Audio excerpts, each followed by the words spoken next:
Hi, it's Tori McNally again from Avalon Enchanted.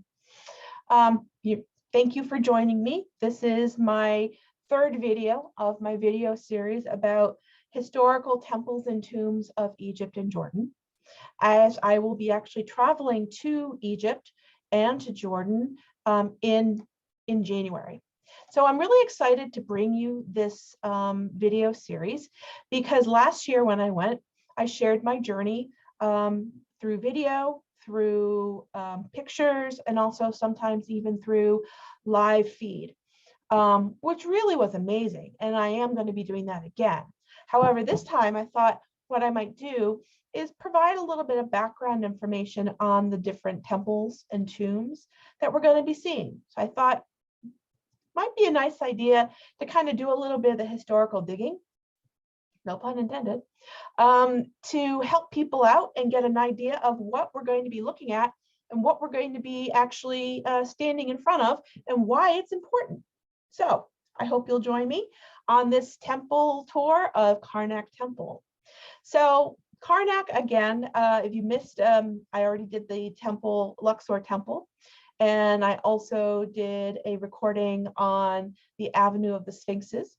So the Avenue of the Sphinxes, which I mentioned before, ties Karnak Temple, which I'm going to be talking about now, and Luxor Temple, which was actually the first of my video series. So it is a large temple site. It's actually the largest open-air museum.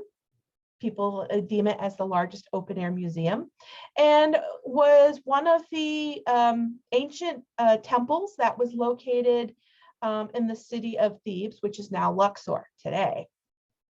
So let's talk a little bit more. So it was definitely a place for ancient Egyptians to worship their gods.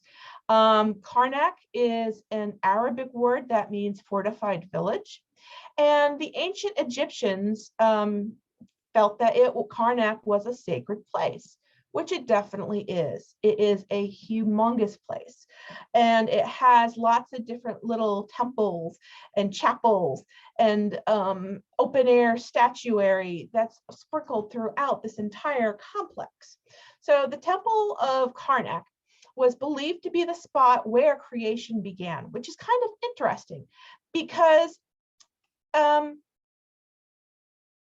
hold on one second, because it provided, they found different clues that were provided to them about the ancient Egyptians and their religion. So when you actually walk into Karnak Temple off of the Avenue of the Sphinxes, you start to see the large ram statues that line the entranceway into the Karnak Temple.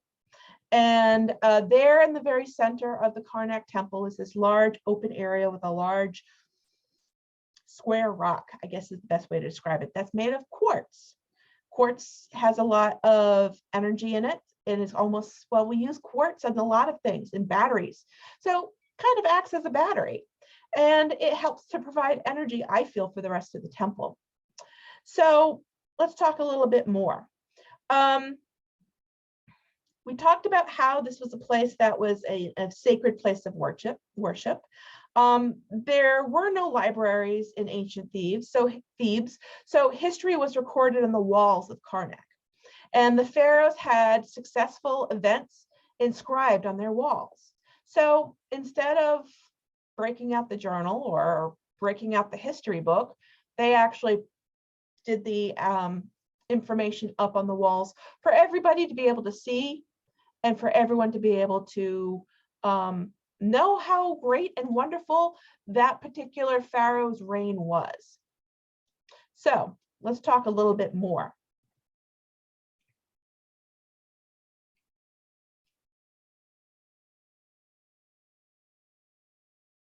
So we talked a little bit about how the Avenue of the Sphinxes was divided into three, was basically focusing on three different gods and goddesses. So we have three different areas within Karnak Temple that I want to talk about. There's something called the precinct of Amun, and the precinct of Mut, and the precinct of Montu. And the precinct of Amun is the largest. the construction period spanned different periods throughout Egyptian history. And Egyptians were notorious for kind of recycling some of the older tombs, older temples and so on, and complexes, and remodernizing them and making them into something special for that particular pharaoh.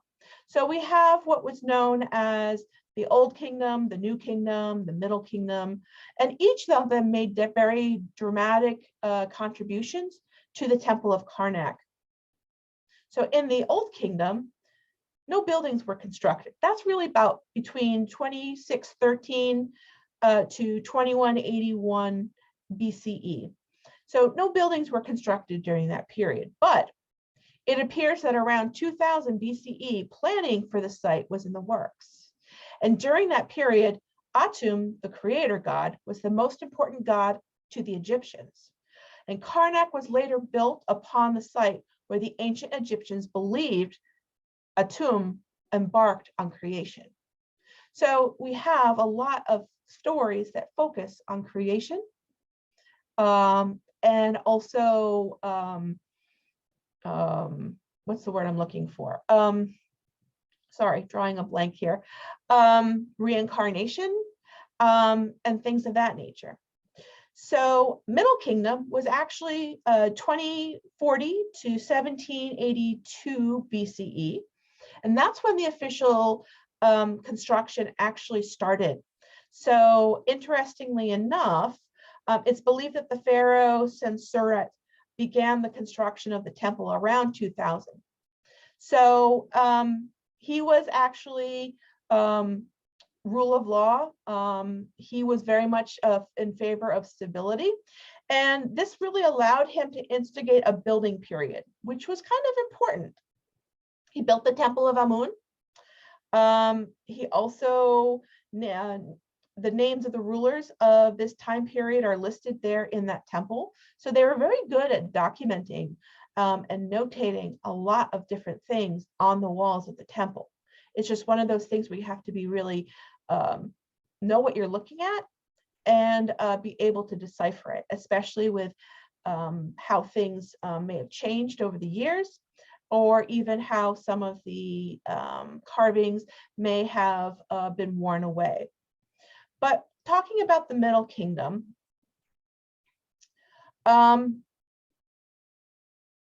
we started adding monuments during the Middle Kingdom, which is interesting. And then by the New Kingdom, which was 1570 to 1069 BCE, construction was pretty much completed. But keep in mind, between the Old Kingdom, Middle Kingdom, and New Kingdom, we had a number of pharaohs that were ruling Egypt and were putting their marks on these different locations. So there was a vast amount of building that actually took place during the New Kingdom, during the 1570 to 1069 BCE.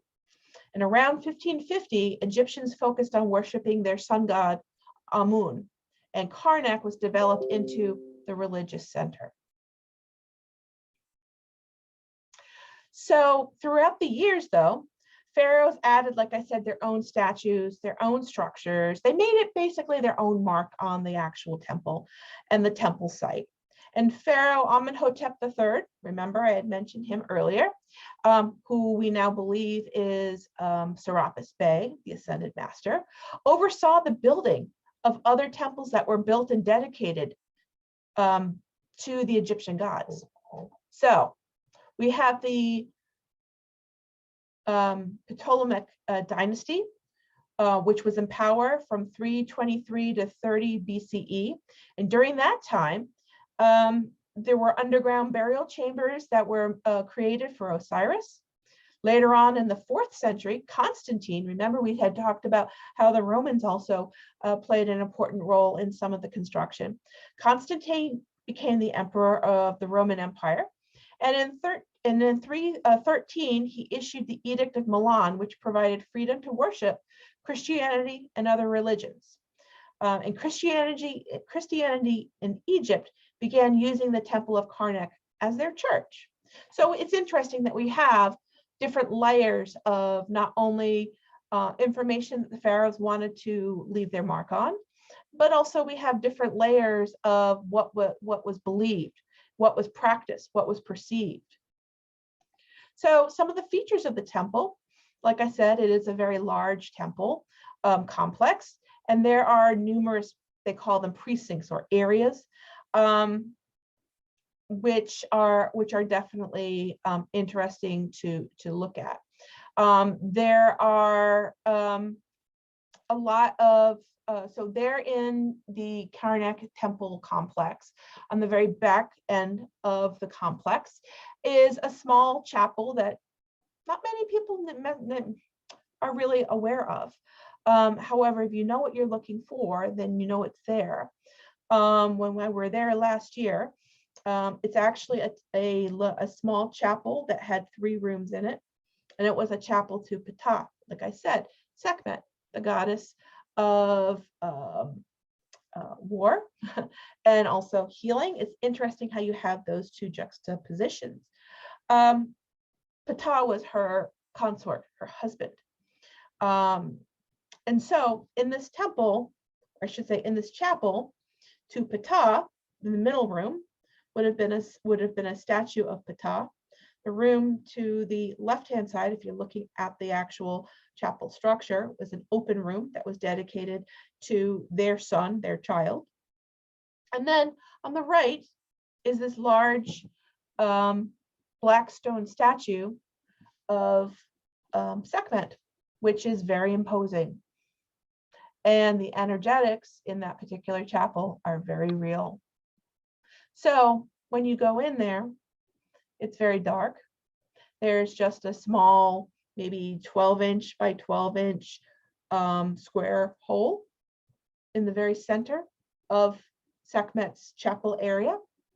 Your eyes have to get accustomed to the dark. And slowly, that is when you start to notice that the statue is alive. So there have been many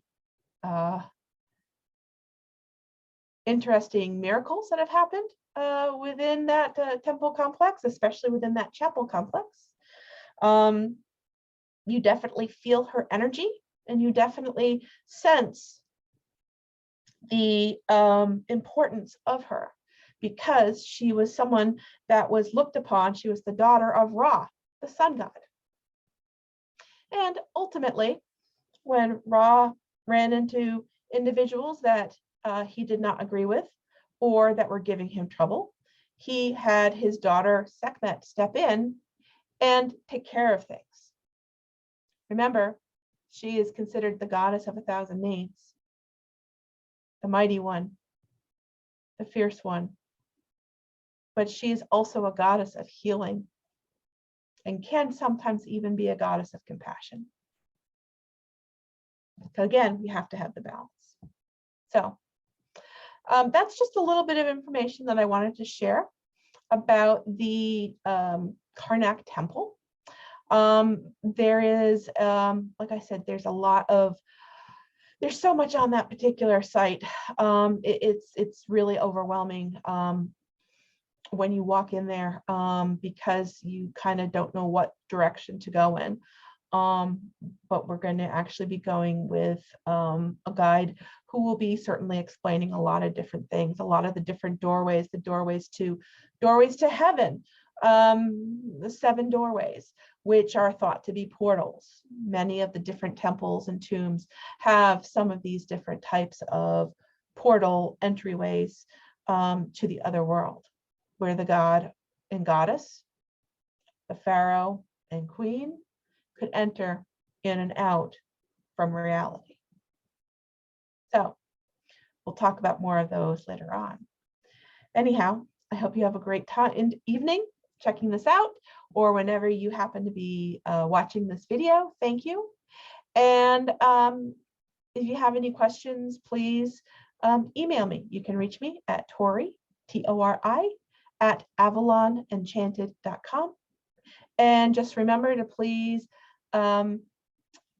like and share my videos and my pages, both on Facebook, as well as also on Instagram and on YouTube.